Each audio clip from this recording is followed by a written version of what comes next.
Prices surging more than they have in 30 years, and there doesn't seem to be an end in sight.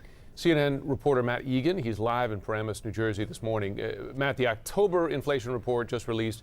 Tell us about the data and what's behind this. I mean, how much of this is the comeback of the economy post-pandemic? Well, Eric and Jim, this is a historic inflation report and is landing just before the holidays. Now, everyday Americans are getting squeezed by higher prices, and unfortunately, the numbers are all moving in the wrong direction. Consumer prices were up by 6.2% in October from the year before.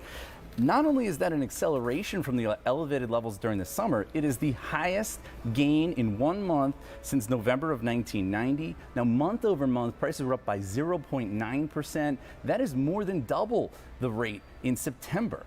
And no, this is not just about gas prices. If you strip out food and energy, core prices were up by the most since August of 1991. Now, let me walk you through some of the individual items, particularly electronics, that have gotten more expensive due to surging demand, supply chain issues, and computer chip shortages.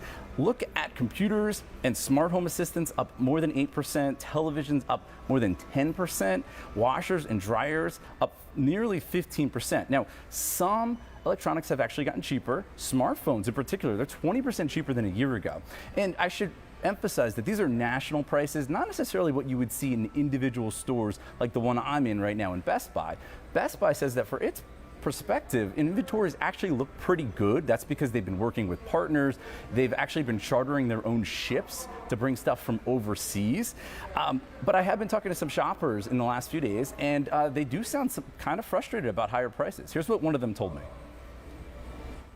You know, I'm a bit frustrated that prices are up. I think with so much competition, you would expect them to be lower.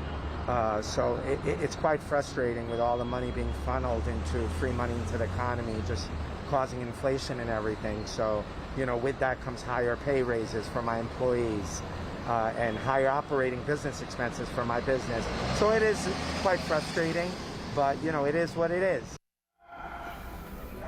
Now, for months, we had heard from officials in the White House, the Federal Reserve, and experts on Wall Street that inflation was just going to be a temporary thing. But there's a growing sense that inflation is not going away anytime soon, that prices are probably not going to fall back to earth just yet.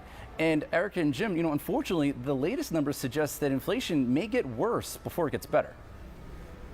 Yeah, seeing a lot of the effects of the economy coming back post-pandemic. Matt Egan, thanks very much. Look, the other issue that we know so many of you are dealing with, gas prices. These are a major headache, and soon those price hikes could also hit your heating bills. The U.S. Energy Information Administration is warning that this winter, take a look at some of these numbers. Energy bills could rise 15% if you use electricity to heat your home, 50% if you rely on natural gas. If you are heating with oil, 59%, and just over 50% for those using propane. That's a 94% increase. Propane users, you could be in for the biggest blow here. That is going to add up to hundreds of dollars over the heating season, which of course lasts multiple months. Here to discuss, Mark Wolf. He's the executive director for the National Energy Assistance Directors Association. Mark, it's good to have you with us this morning. I know that you have reached out to Congress. You're urging Congress to put some additional funding in the pending social safety net bill to deal with this issue specifically.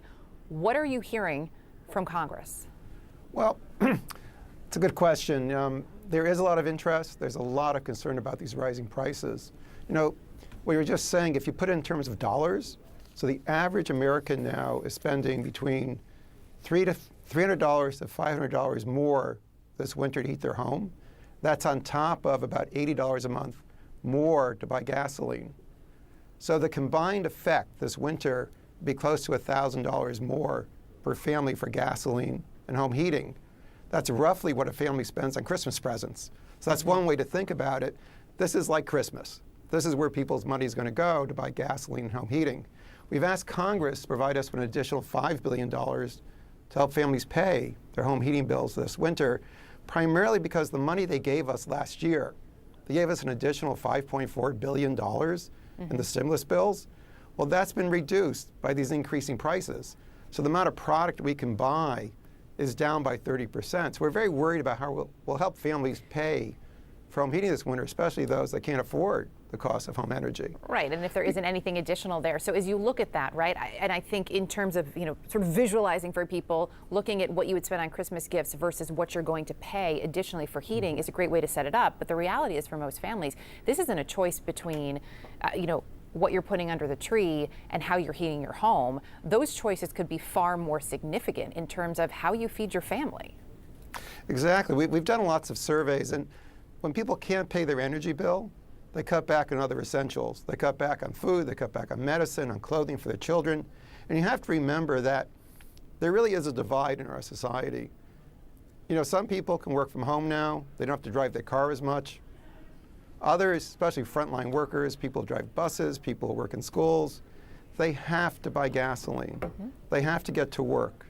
So families for the last several months have been spending more money for gasoline, and now these home heating prices are added to that. And so I think as we look forward, what Matt Egan was just saying, when you look at inflation numbers, often we strip out energy. Well, energy is real. These price increases will be real impact on families. And I don't think families think a lot about, well, theoretically, is this inflation or is this not inflation? These are real increases, and they're not going away anytime soon. Whatever you call it, it is hitting your bottom line, and it's hitting hard. We don't have a lot of time left, but really quickly, look, the prices aren't changing. Is there anything practically besides turning down that thermostat and putting on a sweater, which is what my dad would always tell me to do? Is there anything else that families can do to try to bring some of these costs down? Well, one thing families can do is tune up their furnace. That is the most immediate thing you can do. The other thing is you can turn down the thermostat. Every 1 degree down saves you 2%. And the other thing that I just wrote this piece for CNN that's running this morning. The administration can do things. They can release oil from the Strategic Petroleum Reserve. They can push OPEC harder to increase production. Those are the kinds of things that will help get prices down. So families can't do anything about these global prices. But the administration can also do things to help get prices down. And together, that can help reduce the impact this coming winter, and going forward, even after that, get the price of gasoline down. The president already reacting to these numbers. What is he saying this morning, John? What he's saying, Erica, is that inflation is a top priority for him to address. He's touting good news as well as the bad news on inflation. The good news being claims for new unemployment benefits are down, or continue to be down, or way down during the course of his administration. But the price spikes are real. They've persisted through much of the year, and they're going to persist into next year.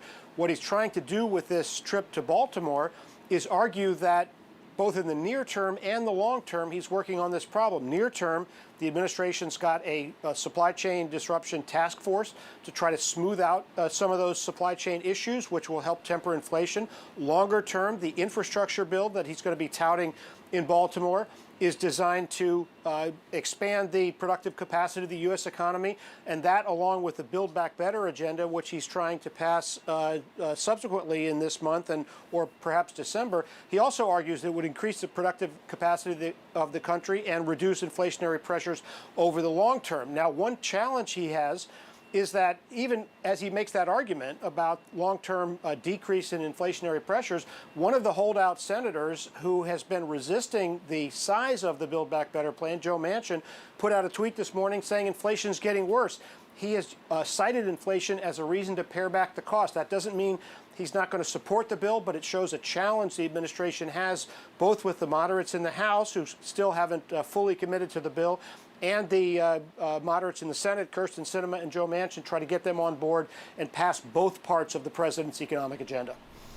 Still trying to get Manchin and Sinema on board. I think I've heard that story before. John Harwood, thanks very much.